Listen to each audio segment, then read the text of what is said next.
These are my final predictions for Oscar nominations. Nominations come out Tuesday. My stomach hurts thinking about it. I'm way too invested. This has been the most fun awards season for me. Like, I've really enjoyed just being a complete nerd the last couple of weeks. But I've locked in my predictions. I'm not gonna change it. Let's get into it. So we're talking about all of the categories except for 4. Best documentary, best live action short, best documentary short, and best animated short. Why not those 4? I am not as knowledgeable about those categories, so I have predictions for them, but we're gonna skip it this time around. Best international film, these are my predictions. The Zone of Interest, Society of the Snow, Fallen Leaves, Perfect Days, The Taste of Things. I haven't seen any of these yet. Society of the Snow is on Netflix. I just need to sit down and sit still, and I am finally seeing the Zone of Interest this Friday. I am so excited. France, for reasons unknown to me, did not submit Anatomy of a Fall to the Best International Film category. Like, I don't understand why. But Zone of Interest, I think, is going to take this category. If they are nominated for Best Picture, they're going to win Best International Film. Best Animated Feature, Spider-Man Across the Spider-Verse, The Boy and the Heron, Elemental, Teenage Mutant Ninja Turtles, Mutant Mayhem, Nimona. I have seen 3 of these, Spider-Man, Elemental, and Teenage Mutant Ninja Turtles. I think Spider-Man is going to win this one. If not that, The Boy and the Heron. Best Visual Effects, The Creator, Guardians of the Galaxy Volume 3, Spider-Man Across the Spider-Verse, Poor Things, Godzilla Minus One. The Creator was a crap movie, but it had some of the best CGI I've seen all year. I want them to win this. Best Sound, Oppenheimer, Maestro, Killers of the Flower Moon, Ferrari, The Zone of Interest. I think this is going to be the one nomination Ferrari gets, but I think Oppenheimer is going to win it. Best Song, Barbie, What Was I Made For? Barbie, I'm Just Ken, Rustin, Road to Freedom, American Symphony, It Never Went Away, Flamin' Hot, The Fire Inside.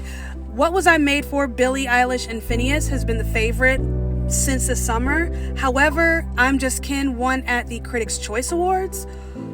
It's going to be one of these 2. Best Score, Oppenheimer, Poor Things, Killers of the Flower Moon, Spider-Man Across the Spider-Verse, The Zone of Interest. Oppenheimer right now is the favorite to win. If not Oppenheimer, then Poor Things. However, Oppenheimer won at the Golden Globes and they won at Critics' Choice. I think it's going to be Oppenheimer. Best Production Design, Barbie, Poor Things, Oppenheimer, Killers of the Flower Moon, Asteroid City. This is one of maybe 2 categories that I am fully 100% invested in. If Barbie does not win this, I'm going to throw a fit. Best Makeup and Hairstyling, Maestro, Poor Things, Oppenheimer, Killers of the Flower Moon, Society of the Snow. Maestro, I think this is the one Oscar they are going to win. If The Whale hadn't won last year, I wouldn't have even put Maestro here. But sometimes it's the simple things. Best Film Editing, Oppenheimer, Killers of the Flower Moon, Poor Things, The Holdovers, Maestro. I think Oppenheimer is going to get it. I have The Holdovers down here, but there's something so specific and unique about the editing in this movie. It could. We'll see in the coming weeks. This could all change. Best Costume Design, Barbie, Poor Things, Killers of the Flower Moon, Napoleon, Oppenheimer. I had The Color Purple in my predictions earlier. However, the Costume Designers Guild did not recognize The Color Purple at all, so I took them off. I think Barbie is going to take this one. If not Barbie, Poor Things. Best Cinematography, Oppenheimer, Killers of the Flower Moon, Maestro, Poor Things, The Zone of Interest. I probably should have put Poor Things up here. Oppenheimer, Maestro, and Poor Things are the 3 movies this year that incorporated black and white into their photography. And they did it in they all did it in very different ways. Very unique.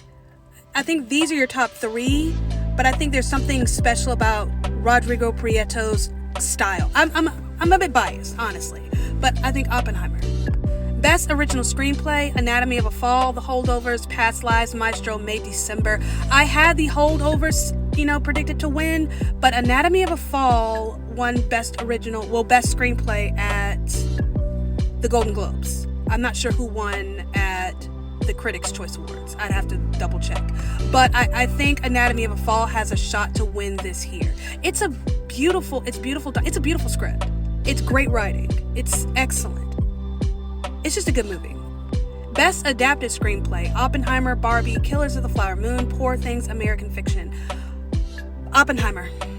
Best Supporting Actor, Robert Downey Jr., Ryan Gosling, Charles Melton, Robert De Niro, Mark Ruffalo. Mark Ruffalo could easily be switched out for Willem Dafoe, same movie. It's interesting though, because over the last, 2 months or so, because the award season starts in December, Chris Melton has been every critic's favorite up until recently. Robert Downey Jr. won at the Golden Globes. He won at Critics' Choice. I mean, his performance was transcendent in Oppenheimer. It was so good.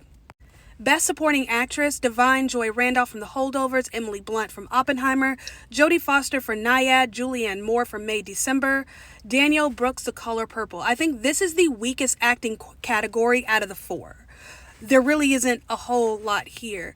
Divine Joy Randolph has been sweeping. I think she's going to sweep again at the Oscars and at SAG, so I expect her to win. If not her, Emily Blunt. Emily Blunt is my pick. She was wonderful in The Holdovers, but I can't stop thinking about Emily Blunt in Oppenheimer. She's my pick. But, okay, here's the thing. This is a very weak category. Not to say that these actresses are weak or they weren't very good. There just weren't a whole lot of Best Supporting Actress performances from this past year. So, anybody could get in here. But I think Danielle Brooks is the low-hanging fruit, so to speak. I could easily see her not being nominated and Penelope Cruz from Ferrari getting in here. That was such a good performance. She was so good. Best Actor, Cillian Murphy, Oppenheimer, Bradley Cooper, Maestro, Leonardo DiCaprio, Killers of the Flower Moon, Paul Giamatti, The Holdovers, Colman Domingo, Rustin. I could easily see Colman Domingo not being nominated and Jeffrey Wright being here. I think these are your top 4. Leonardo DiCaprio has been snubbed a bit lately. I don't think he was nominated for SAG. I have to double check. He wasn't nominated for a BAFTA. Neither was Lily Gladstone. But then again, the British version of the Oscars and then our Oscars, tastes are very different across the pond. So I can't really use that as a precursor. But I think Leonardo DiCaprio is going to get nominated for an Oscar for this. It's such a good performance. He does so good. It's the best I've ever seen him. Paul Giamatti, I think, is going to give Cillian Murphy a run for his money. I liked Bradley Cooper. I think this is more so my taste as well. I was a big fan of Bradley Cooper in Maestro. I loved him in that role. I think it's going to be between Cillian Murphy and Paul Giamatti, but I'm a little biased. I love Bradley Cooper, but I want Cillian Murphy to win. I'm ready for him to win. I just wanted to get it over. Just give the man the Oscar already. Best Actress, Emma Stone from Poor Things, Lily Gladstone, Killers of the Flower Moon, Carey Mulligan, Maestro, Margot Robbie, Barbie, Sandra Hüller, Anatomy of a Fall. Lily Gladstone is the favorite to win. However, I would not be surprised if Emma Stone won the Oscar. Both women won at Golden Globes. Lily Gladstone for dramatic performance and then Emma Stone for musical or comedy. However, Emma Stone won at Critics' Choice. Emma Stone was nominated at the BAFTAs. Lily Gladstone wasn't. But again, that's the British, different tastes. You can't always use that as a precursor. And Lily Gladstone has been the favorite all year with different critics and films associations. However, if I'm being completely honest, and come at me if you will, Emma Stone gave the better performance. Emma Stone also gave a leading performance. Lily Gladstone's performance is very supporting. However, this isn't uncommon for studios to submit their actors in different categories if they think they might win in a category over another. I don't think that's what they did here. Lily Gladstone could have easily swept in the supporting category. Easily swept. However, Best Actress, Best Lead Actress makes for a better headline. And I think that's the battle here for voters.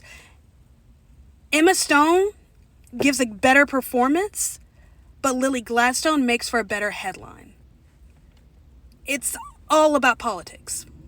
Best Director, Christopher Nolan, Oppenheimer, Martin Scorsese, Killers of the Flower Moon, Yorgos Lanthimos for Poor Things, Greta Gerwig, Barbie, Bradley Cooper, Maestro. I have Bradley Cooper at the bottom, but I could easily see Greta Gerwig not being nominated and Alexander Payne from The Holdovers being nominated instead.